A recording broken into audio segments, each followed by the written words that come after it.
Hello everyone at welcome po sa ating channel. This is Coach Jared. Kamusta po kayong lahat mga kababayan? Mga kababayan! Kamusta po kayong lahat? Good morning, good afternoon, good evening wherever you are in God's green earth. At maraming pong salamat sa inyo pong patuloy na pagsuporta sa ating channel. At huwag niyo pong kakalimutan na mag-subscribe dito po sa Coach Jared Live YouTube channel. Meron din po tayong pangalawa pang YouTube channel, Coach Jared Highlights. Paki-subscribe na rin po yan. At meron din po tayong Facebook page, Tambayan ng mga Kotseros ang pangalan. Paki-follow na rin po yun mga kababayan. Okay. So diretso na po tayo sa ating topic today. Diretso na po tayo sa ating topic. Ito po mga kababayan, mukhang merong isang senador na tinamaan sa SONA kanina. Merong isang senador na tinamaan, guys. Masakit ang tama nito. Ibang level ang sakit, guys. Nasa harap pa man din siya. Kasama niya si PBBM sa harap, guys. Mukhang si Cheese Escudero ay tinamaan ng isang parte ng speech ni PBBM kanina, mga kababayan. Bakit? Kasi nagsalita po si PBBM, ang sinabi niya ganito. Sabi niya, "Mahiya kayong lahat." Sabi ni PBBM. Nung pinag-uusapan nung nado na si PBBM sa parte ng flood control, anong sinabi niya? "Shame on you. Mahiya kayong lahat." Sabi. Nung may gigil at may galit, guys, yung pagsasalita ni PBBM ng shame on you. Panoorin natin, syempre. Ulit-ulitin natin yan kasi mukhang tinamaan si Cheese Escudero dito, guys. Sa ating mga kababayan, hindi magtatagumpay ang anumang paghahanda natin kung wala ang tulong po ninyo. Hiling din namin ang inyong kooperasyon, inyong disiplina, pagmamatsyag at bayanihan bilang responsableng mamamayan. Tama naman yun, mga kababayan. Wala hong programa ang magigobyerno na magiging successful kung ang mga citizens nito ay hindi magko-cooperate. Di ba? Walang silbi ang flood control kung nagtapo naman kayo ng tapo ng basura sa kalsada. Kung nababarahan yung mga estero natin ng basura, di ba? I mean, may responsibilidad ng gobyerno and meron din naman responsibilidad tayo mga sibilyan. No? We have our civic duty to make sure na ang mga basura natin tinatapon natin na maayos, hindi ba? Pag tayong bagra, hindi tayo pinalaki sa sa kung saan man, di ba? So, gawin din natin ang part natin. So kung binaha ang mga kung binaha po tayong lahat, parte ho niyan, may kasalanan tayo. Naalala ko nga yung balita meron daw naipit doon sa gate, sa floodgates. May naipit sa floodgate. Sopa.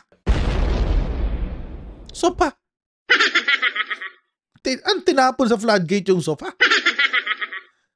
Goodness. Konti disiplina naman, mga kababayan. Kasalanan din natin to It's partly our fault. So, baguhin na natin sistema natin dyan, guys. Mag-dispose tayo ng basura na maayos. Tuloy.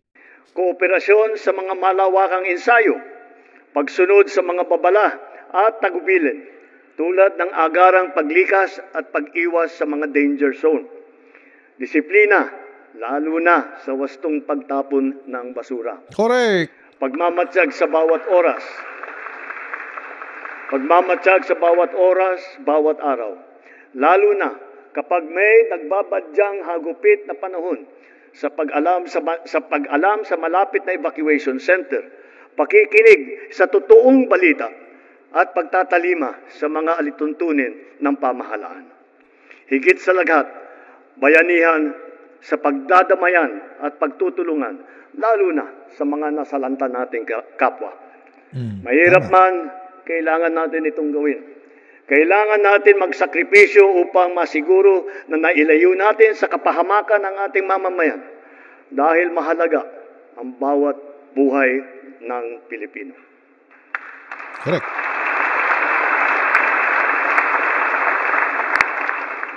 Kamakailan lamang, nag-inspeksyon ako sa naging epekto ng habagat ng bagyong Krising, Dante at Emong. Kitang-kita ko na maraming proyekto para sa flood control ay palpak at gumuho. At yung iba guni-guni lang. Patay. Huwag na po tayo magkunwari. Alam naman ng buong madla na nagkakaraket sa mga proyekto.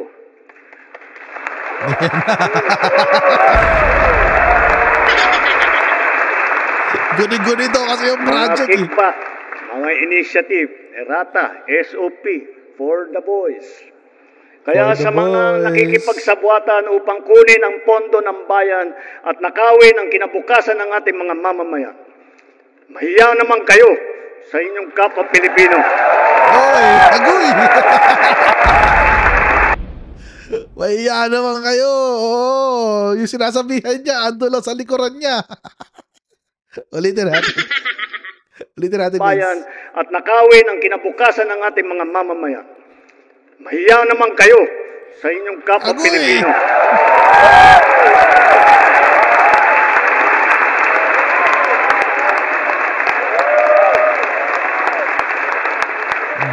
Mahiya naman kayo sa mga kabahayan nating naanod o nalubog sa mga pagbaha.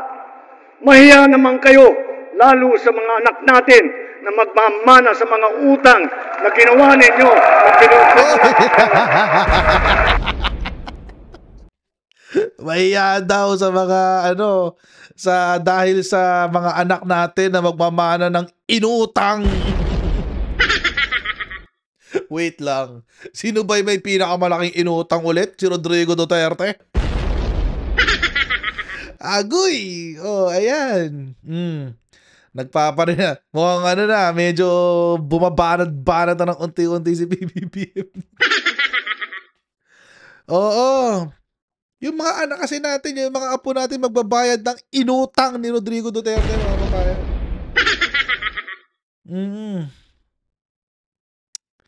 Tuloy. Standing ovation tuloy.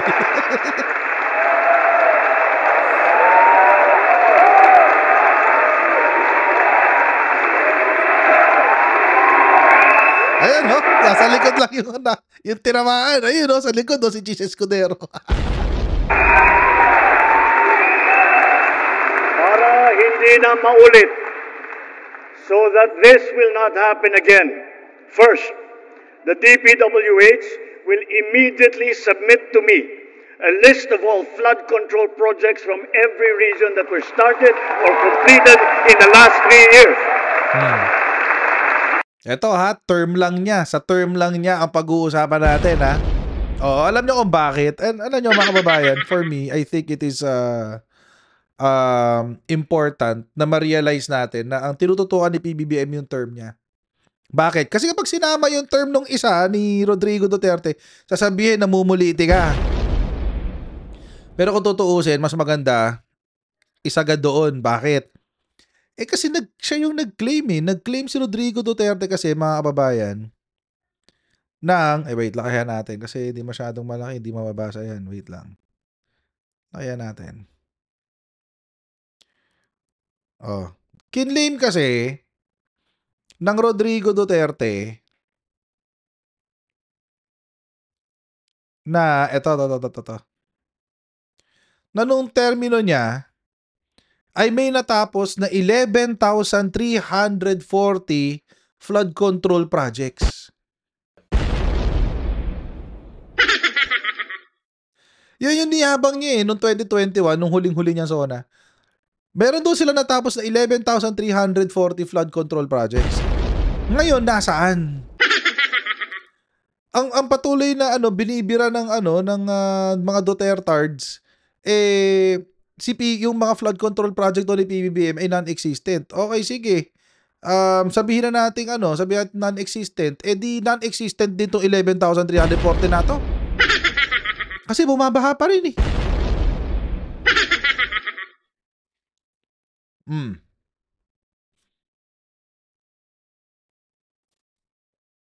Mga anak natin ang magbabayad ng utang na ito. Oo, ang kapal ng mukha ni Rodrigo Duterte. Pinagkaperahan ang flood control program ng Pilipinas. Hindi pa kasama yung Parmali dyan, hindi pa kasama yung sa secret agreement. Iwalay pa to. Hindi pa kasama dyan yung binabayad sa kanya ng mga drug lord. Tiwalay pa 'to, mga kababayan. Napakawalang kwenta talaga ni Rodrigo Duterte.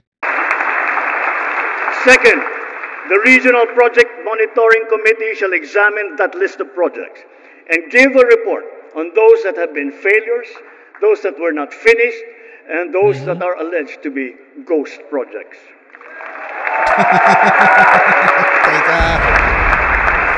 Tay kayo.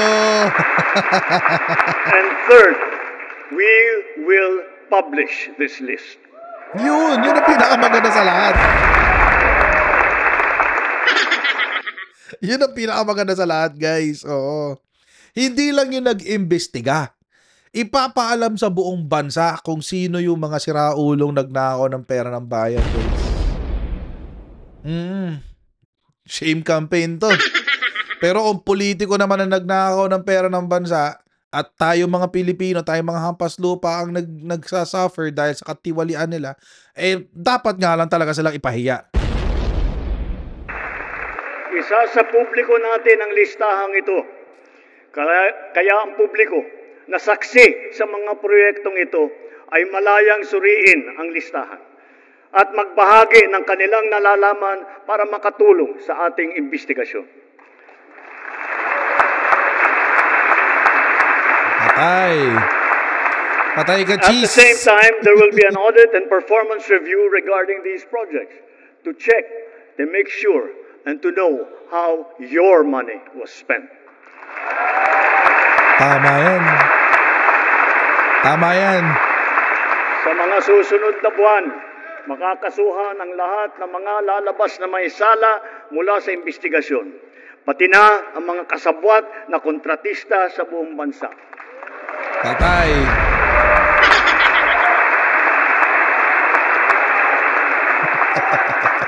Kailangan malaman ng taong bayan ang buong katotohanan. Kailangang may managot sa naging matinding pinsala at katiwalian. Correct.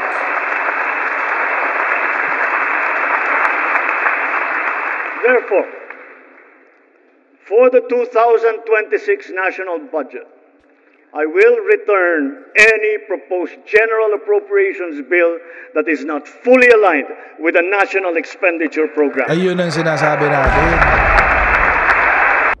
Alam nyo kasi, mga kababayan, sorry, I have to pause there. Kasi, ang budget po kasi dapat, kung ano yung binigay na budget ng executive, hanggang dun lang. At kung yun yung hinihingi, pabawas ka lang, hindi ka pwedeng padagdag. Pabawas ka lang. Unless i-modify yan sa mga hearings. Pero pabawas ka lang usually, hindi ka padagdag. Di ba merong recently pumotok na issue na nagdagdag ng nagdagdag? Yun. Mamaya pupuntahan natin yan. Tapusin mo natin ito. Toby Chango.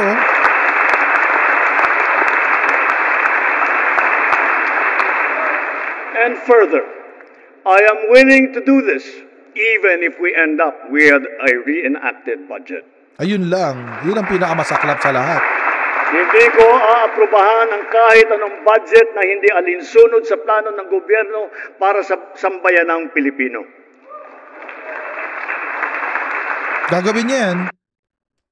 Gagawin niya yan. I think he has the political will to do that. Seriously. I mean, si BBM, I think he has the will to do that. Tsaka he has the political clout. Walang ano yan. Walang sasantuin yan si BBM. Walang ano yan. Wala namang epekto sa kanya yan. Presidente na siya eh. Hindi naman na siya makakatakbo. Wala naman re-election. So, hindi siya tatamaan. Wala siyang tatamaan. Wala siyang political career na kailangan alagaan. So, gagawin niya talaga yan. Ngayon, mga kababayan, na nabanggit natin kanina, na mukhang merong isang senador na tatamaan na ito. Si Chis Escudero. Bakit? Kasi nga recently, di ba, sumabog yung balita na si Chis Escudero ay nag-insert ng 142 billion pesos na insertions. At ito, mga kababayan, karamihan dito ay flood control programs. So dito sa sinabi ni PBBM na mahiya naman kayo, Cheese Escudero, mahiya ka. Kasi pumutok tong issue na to, at mga kababayan na, etong masaklap. Hindi itinanggi ito ni Cheese Escudero. Hindi niya tinanggi to. Ano sinabi ni Cheese Escudero? Ang sabi niya, maliit na halaga lang yan, 2% lang yan ng national budget. Ano ba sabi niya? Ganun ba ka-perfect ang executive para hindi namin i-adjust?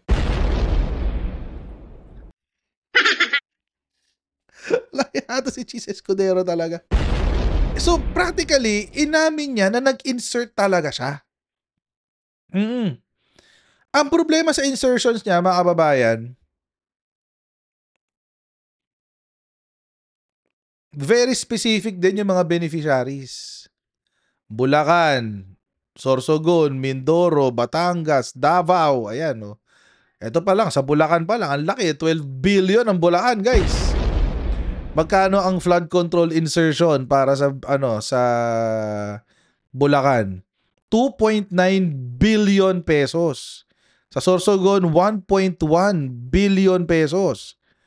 Sa Mindoro, 3.8 billion pesos. Sa Batangas, 813 million pesos. Davao, 2.9 billion pesos, mga kababayan. So, ibig sabihin, ito yung appropriations na inilagak para kay Bongo. Oo. Para kay Bongo yan. Hiwalay pa ito, mga kababayan, sa insertions ni Cheese Escudero na regalo niya kay Bongo. Regalo niya kay Bongo na ang proyekto naman ay DOH. Nagkakahalaga rin to, mga kababayan, if I'm not mistaken, 3.2 billion yata to eh. O, tama. 3 billion 20 million 500,000. Ganun kalala, guys. Ganun siya kalala. Hindi ho niya itinanggi yung 142 billion na in-insert niya. Kaya nga dito sa sinabi ni PBBM, ang tatamaan dito ay si Cheese Escudero. Maliban sa hindi niya tinanggi, nahuli pa si Cheese na pumupunta sa kamera para maipag-usap at maisingit yung kanyang insertions. Ayan o. Escudero visits Batasan not once but twice during BICAM. Ha? Nagyayari pala yun? Private visits? Oo. Ayan o. Huli ka balbon. Ayan. CCTV shot. Senate President Francis Escudero appeared to go the extra mile literally and politically to ensure his 142 billion budget made into the 2025 General Appropriations Act. Politico obtained a screenshot from the Batasan Pambansa's security footage showing Senate President Francis Escudero walking through the North Wing hallway towards the office of the House Speaker, Martin Romualdez. The visit took place past 2 p.m. on November 30. Holiday yan. Walang pasok yan. Another visit reportedly occurred on a separate undisclosed date. Yan. Escudero made the first visit to the House just 2 days after the BICAM Conference Committee began reconciling the conflicting provisions of the Senate and House versions of the 6.3 trillion national budget. Oo. Grabe, no? Siya daw mismo ang nakipag-backdoor negotiations. Oo, yun pala kami. Mahilig pala sa backdoor to si Cheese. Mahilig pala sa backdoor to si Cheese. Oo.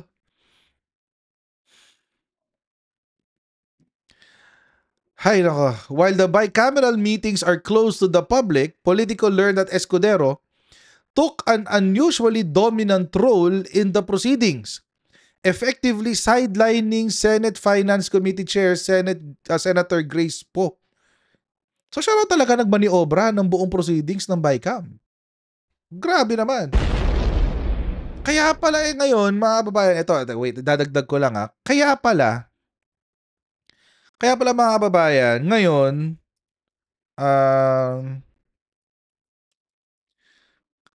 ang gusto na ngayon ng ang gusto na ngayon ng House Speaker Martin Romualdez, ang gusto niya na ngayon, buksan na yung BICAM. Speaker Ferdinand Martin G. Romualdez on Friday expressed his full support for the call to institutionalize a transparent budget process by opening bicameral deliberations to the public. Tama yan. As part of broader budget reforms, he will champion at the opening of the 20th Congress in July. Para maiwasan na to itong mga discarding ganito ni Cheese Escudero. Grabe si Cheese.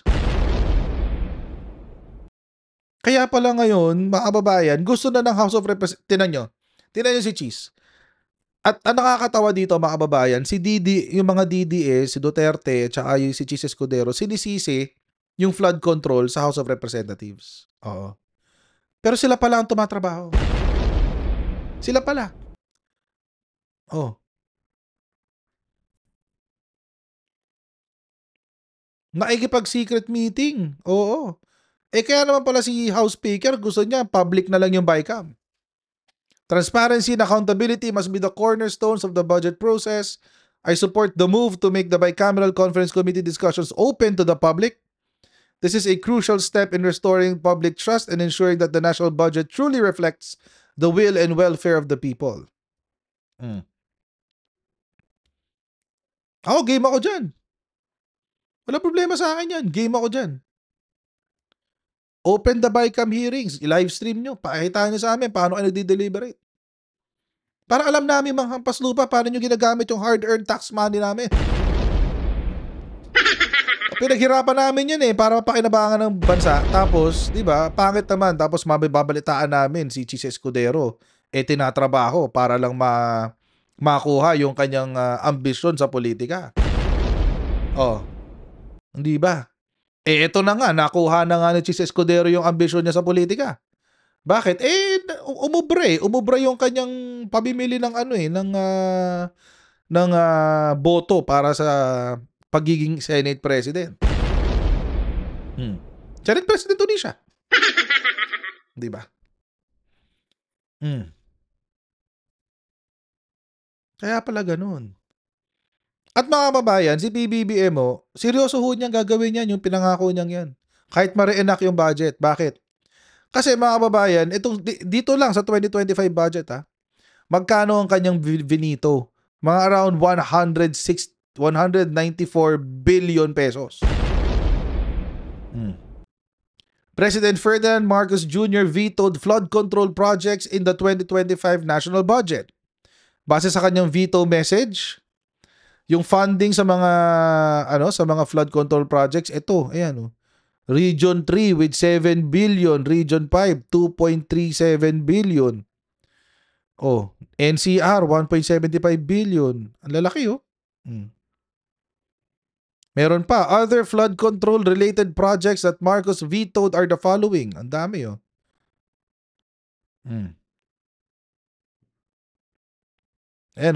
Vinito ni PBBM ang total ay 194 billion pesos. Kasi nga, tulad na sinabi ni PBBM, nagiging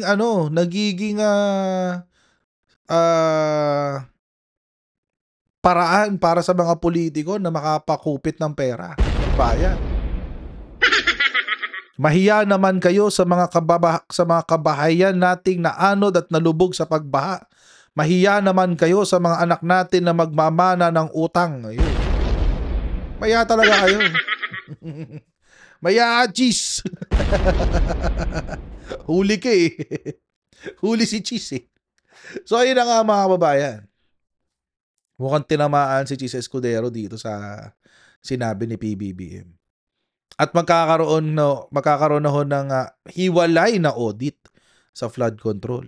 Magkakaroon din na magkakaalaman din kung ilan doon yung ghost projects. Oo. Malalaman natin kung yung niyayabang ni Digong before na 11,000 na flood control projects, baka mga ghost project yan. Patay ka. Patay na pag ganun. Sana ho umabot 'no, sana paabutin niya hanggang 2016.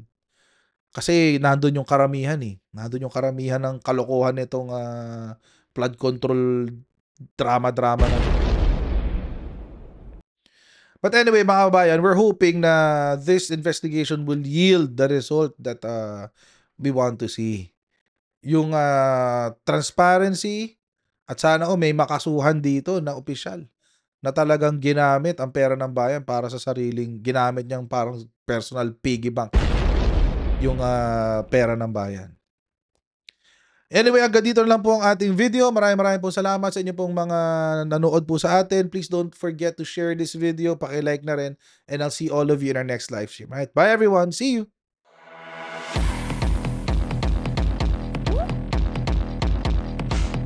'Pag gano'n, huwag natin gawing tanga mga Pilipino.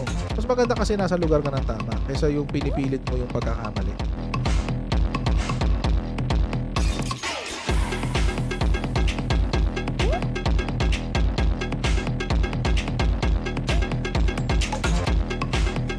Are they willing to go that far? Hindi makakalimutan ng Pilipino yan hangga't di nasasagot niya. Sino ngayon nagsasabi ng totoo?